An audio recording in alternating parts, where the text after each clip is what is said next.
Welcome to today's session in physics. Today we are discussing integration.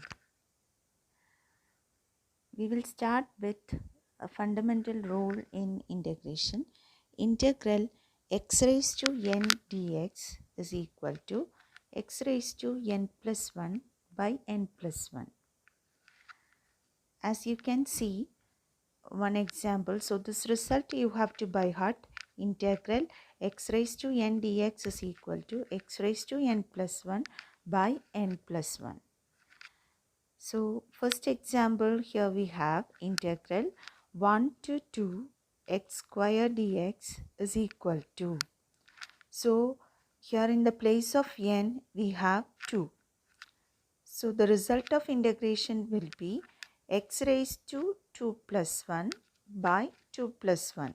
That means x raised to n plus 1 by n plus 1. So it is x raised to 2 plus 1 by 2 plus 1. And here you know these 1 and 2 are called as limits of integration. 1 and 2 are called limits of integration.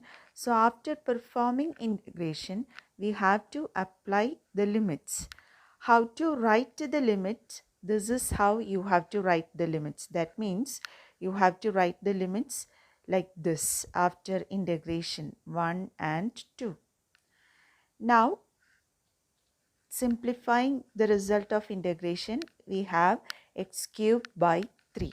So we have integral 1 to 2 x square dx is equal to x cubed by 3 between the limits 1 and 2. Upper limit is 2 and lower limit is 1.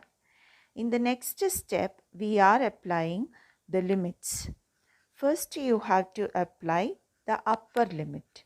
So, upper limit is 2. Applying limit means just to substitute that value in the place of that x. So, here 2 is the upper limit. So, first apply the upper limit. So, you have 2 cubed by 3. Okay, and from that you have to subtract the value which you are getting by substituting the lower limit.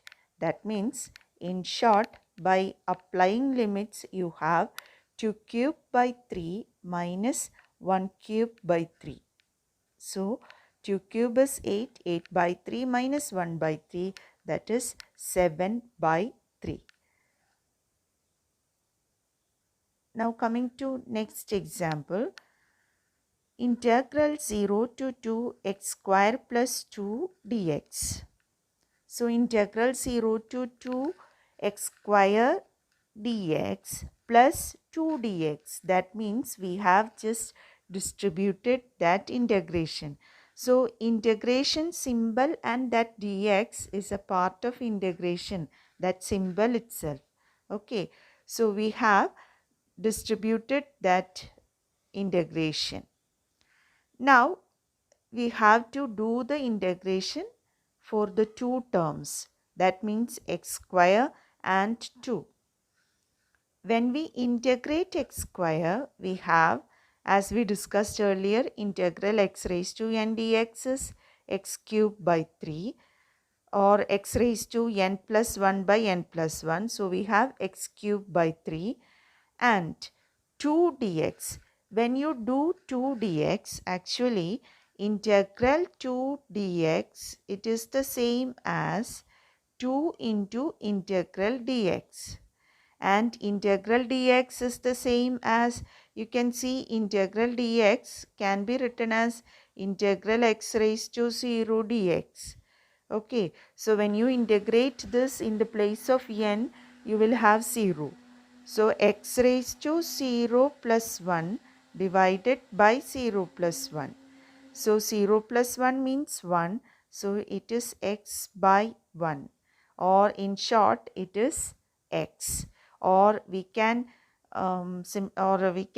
shortly say like this, that is integral dx is always x.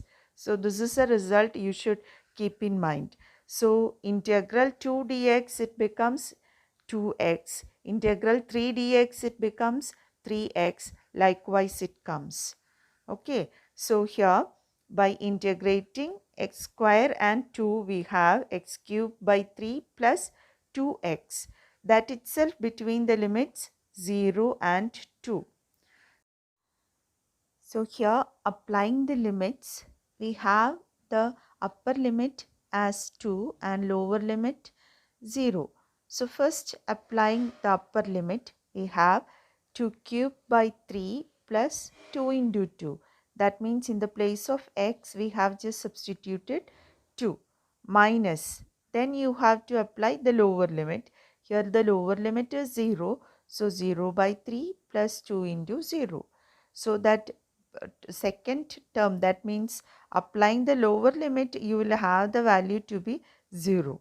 So we have the answer to be 8 by 3 plus 4, that is 20 by 3.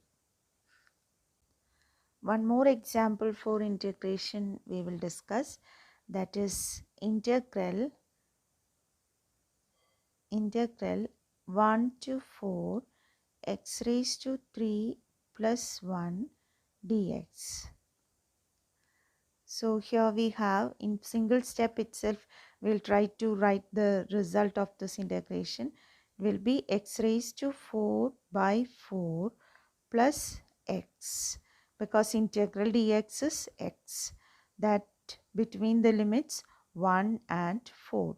So what you need to do is only apply the upper limit and lower limit. So applying the upper limit, first we'll have 4 raised to 4 divided by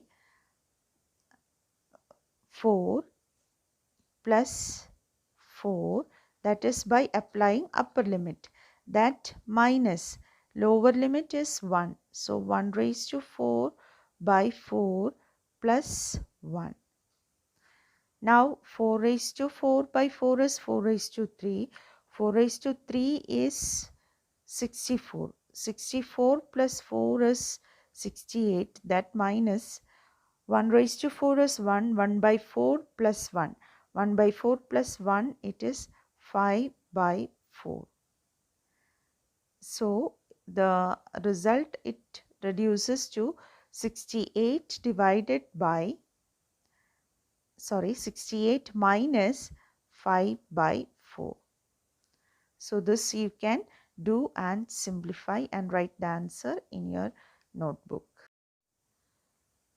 So here we have that work energy theorem for a variable force. So as we discussed, we have to start with the expression for kinetic energy. Kinetic energy is half mv square. Differentiating, we have dk by dt, that is equal to d by dt of half mv square. Now right hand side we can simplify, that is half m into d by dt of v square, and d by dt of v square, it is 2v into dv by dt. So this is a result which you have to keep in mind. D by dt of v square is 2v into dv by dt. Now we have a simplification there, 2 get cancelled, and we have dk by dt is equal to mv into dv by dt. And you know dv by dt is acceleration. So we have dk by dt is equal to mv into a. But we know f is equal to ma. So in that right hand side, in order that means we can replace ma with f. So we have dk by dt is equal to f into dx by dt. Now that dt on either side will get cancelled, and we have dk to be equal to f into dx. Now dk equal to f dx, that equation we have to integrate between xi and xf, where xi is the initial position and xf is the final position. So when x is equal to xi,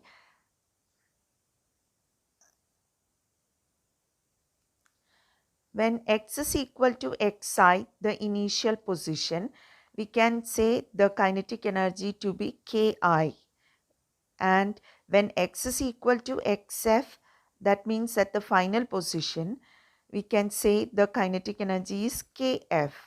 So on the left hand side, when we put the limit, we have to put it like ki and kf, because there the integration is with respect to k.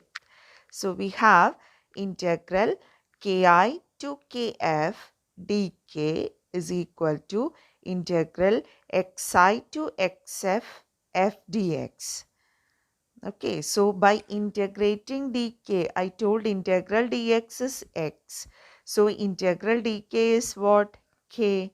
So k between the limits ki and kf.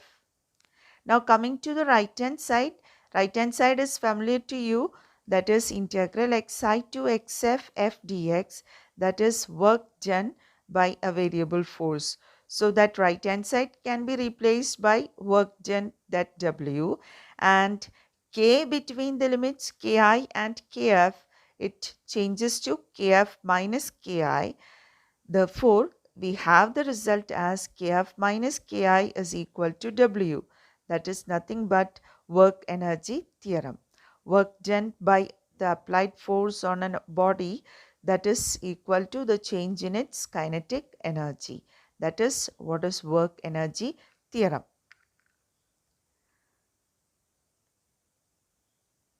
Now we will do one example with that integration. An object of mass m equal to 2 kg is subjected by the variable force in x direction.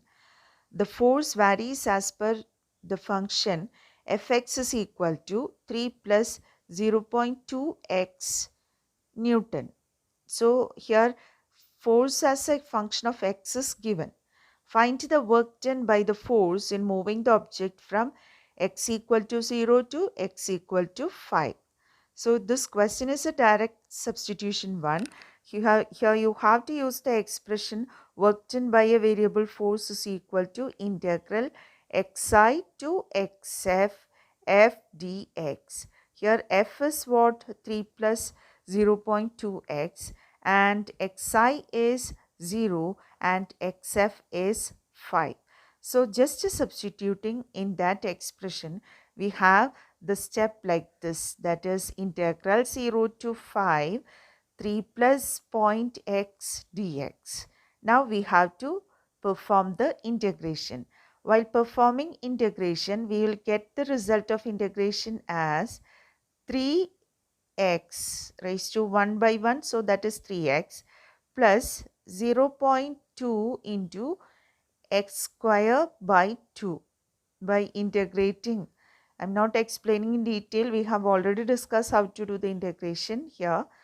Now, this will be between the limit 0 and 5. So, this is what we will get, and this you have to simplify. So, here 0.2 by 2, it will be 0.1. So, in short, the result becomes 3x plus 0.1 x square between the limits 0 and 5. Now you need to apply the limit and simplify. First, applying the upper limit, we have 3 into 5 plus 0.1 into 5 square, it is 25, minus applying the lower limit is 0, and both the terms have the x term, so that value applying the lower limit, it will be equal to 0. So this is the result, 3 into 5 plus 0.1 into 25. 0.1 into 25 is 2.5. 2.5 plus 15. So the answer you will get it as 17.5 joule. So this is how you can find the work done by a variable force. Now here we have one example from force displacement graph. You are given with a graph, you are asked to find the work done. So the question is, a particle is acted upon by a force along x-axis which varies as given below. Find the work done from x equal to 0 to x equal to 5. work done from x equal to 5 to 10 and from 10 to 15. So what we need to do is use the logic, that is area under force displacement graph gives work done. So finding the work done from x equal to 0 to x equal to 5.